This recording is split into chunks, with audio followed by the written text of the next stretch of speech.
Et voilà, une fois de plus, on est témoin de l'histoire. C'est un truc de fou. Bien sûr, je m'attendais à ce que Trump gagne. J'avais même pris ma petite position, tu vois, pépère sur Polymarket et tout ça, juste pour le fun, quoi. Et je m'attendais à ce qu'on atteigne un nouvel ATH, tu vois, que le prix du Bitcoin atteigne un nouvel ATH. Mais je dois avouer que c'est toujours aussi excitant quand ça se produit réellement. Alors, qu'est-ce qui va se passer maintenant? Parlons déjà du prix du Bitcoin. Alors, au sujet de l'ATH du Bitcoin, moi, je ne m'attendais pas à ce que ça soit aussi rapide et que ça se passe avant même l'annonce de la victoire. Mais au fil de la journée, le marché semblait déjà savoir que c'était plié.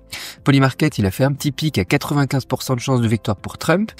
Le marché, en fait, savait que c'était plié. Même plus la peine de regarder les médias traditionnels, tu vois, qui étaient en mode « Non, rien n'est encore joué, tout ça, en fait. » On a vraiment le pouvoir de la blockchain, de la décentralisation, qu'on peut voir ici concrètement. Et ça c'est cool. Donc restons sur le prix du Bitcoin. Qu'est-ce qui va se passer pour le prix du Bitcoin? Donc, je vous disais, ça c'est cool.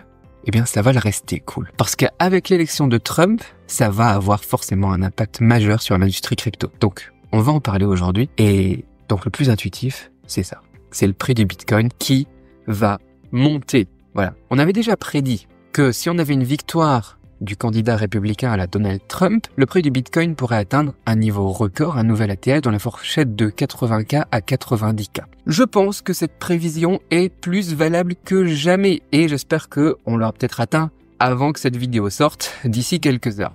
Mais peut-être qu'en fait, ça prendra jusqu'à la fin de l'année pour les atteindre, on va voir. Mais dans tous les cas, avec un Trump aussi favorable aux cryptos, et sa victoire qui est le meilleur catalyseur possible pour le monde des cryptos, cette range des 80-90K, on devrait y arriver. Bien sûr, les 90, tu vois, les 80-90K, on y serait aussi arrivé si ça avait été Kamala Harris qui avait été élu, je pense. Mais probablement moins rapidement, genre peut-être 2 mois plus tard ou début 2025, quoi. Peu importe, revenons à Trump. Avec tout ça, les républicains, ils ont aussi pris le contrôle du Sénat. Le Sénat qui a un rôle majeur à jouer dans la nomination, par exemple, des présidents de la SEC et de la CFTC. Ce qui signifie en fait que les républicains vont être beaucoup plus favorables aux crypto-monnaies lorsqu'il s'agit aussi de réglementation des lois. On sait tous que tout ce qui est réglementation de la crypto, ça a été toujours un gros problème. C'est presque un consensus en fait dans l'industrie. Qu'il s'agisse des institutions, des traders, du retail, comme vous et moi, en fait, tout le monde a besoin et attend une grosse évolution en matière de réglementation. Et aujourd'hui, on peut se dire qu'on commence à voir la lumière au bout du tunnel.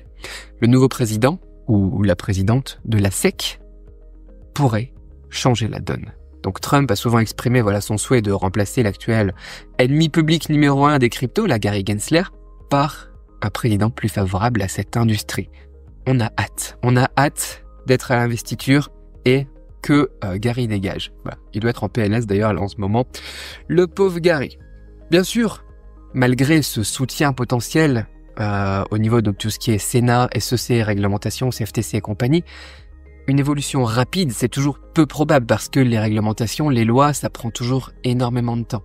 Mais c'est le meilleur qu'on pouvait espérer en fait. Parce que ça sera en fait beaucoup plus rapide que si ça avait été Kamala Harris. Voilà, c'est ça qu'il faut dire. Ça va pas être rapide, mais c'est un catalyseur qui va faire que ce sera plus rapide que si c'était pas lui.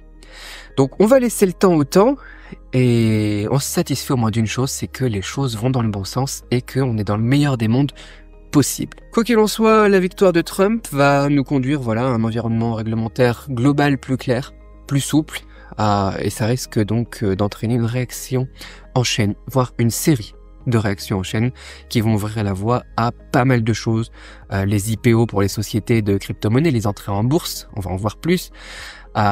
Plus de sécurité pour les transactions au niveau des investisseurs traditionnels qui auront moins peur de se lancer dans la crypto. La DeFi qui va continuer à se mixer encore plus rapidement avec le marché de la TradeFi. Beaucoup plus d'innovation dans tout ce qui est BTCFi et compagnie, quoi. Ça va être bien. Voilà. Je sais pas si vous êtes prêts à rentrer dans cette nouvelle ère pour le marché des crypto-monnaies, mais c'est vraiment un cap qu'on vient de passer. Mis à part donc le Bitcoin, le token le plus connu du grand public qu'on a évoqué, on peut aussi regarder dans un futur proche les meme coins, comme Doge par exemple, qui valent le détour. Par exemple, le Doge, pourquoi est-ce que j'en parle? Il est souvent mis en avant par Elon Musk, qui était avec Trump là pour le jour de l'élection. Musk, c'est vraiment le parrain, le godfather du Doge. Et on a vu Doge qui a explosé de plus de 30% en seulement 24 heures, atteignant un nouveau pic temporaire à 0,219 $ américains. Pourquoi Doge est particulièrement touché par cette nouvelle de la présidence américaine de Donald Trump? Parce que il y a énormément de liquidités possibles. Donc beaucoup de traders avec des gros fonds vont sur Doge, donc qui est très liquide et qui est top en fait pour jauger le marché politique avec Musk et Trump et compagnie grâce à cette grosse pool de liquidités. Mais on va avoir beaucoup de meme coins qui vont carburer aussi parce que les meme coins, c'est quoi? C'est le produit des émotions humaines. Et après une victoire comme ça, on va en trouver énormément qui vont profiter de cette euphorie. Mais attention, cette euphorie, elle va être temporaire. Donc si vous choisissez d'aller dans les meme coins pour le court terme, le Bitcoin pour le long terme, c'est toujours le mieux, mais les meme coins pour le court terme, faites attention à ne pas vous laisser emporter par vos émotions, sachez prendre vos profits, ça va forcément rechuter derrière ou se stabiliser derrière. J'ai un pote dans un groupe dans lequel je suis qui disait ça, voilà, il y a des gens qui trade des meme coins avec nous et il y en a qui savent pas en fait prendre leur profit. Ils arrivent avec un investissement de 50 €, le truc il fait x30, ils sont à 1500 €. Ils prennent pas leur take profit parce qu'ils se disent ça va continuer à monter. Si je vends, je perds des opportunités en fait. Et le lendemain, ça retombe à 50 €. Tu vois, il a fait x30 et ensuite il est retombé à 50 €. Et c'est un problème avec la nature humaine, nos émotions. Le cerveau il pense que ça va jamais s'arrêter quand on est dans une phase d'euphorie comme ça, mais c'est totalement faux. Les émotions n'ont rien à voir dans le trading. Les émotions, c'est bien. Pour fêter cet événement, on est content, là, il y a de l'émotion, c'est super.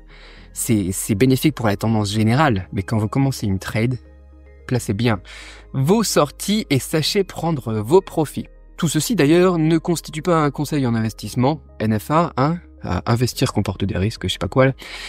Soyez prudent, soyez rationnel, mais fêtez ça. J'ai envie de vous dire, fêtez ça, c'est quand même un gros événement. Je vous dis à très bientôt dans une autre vidéo. Et c'est quand même fou, ce qui se passe. Bye bye.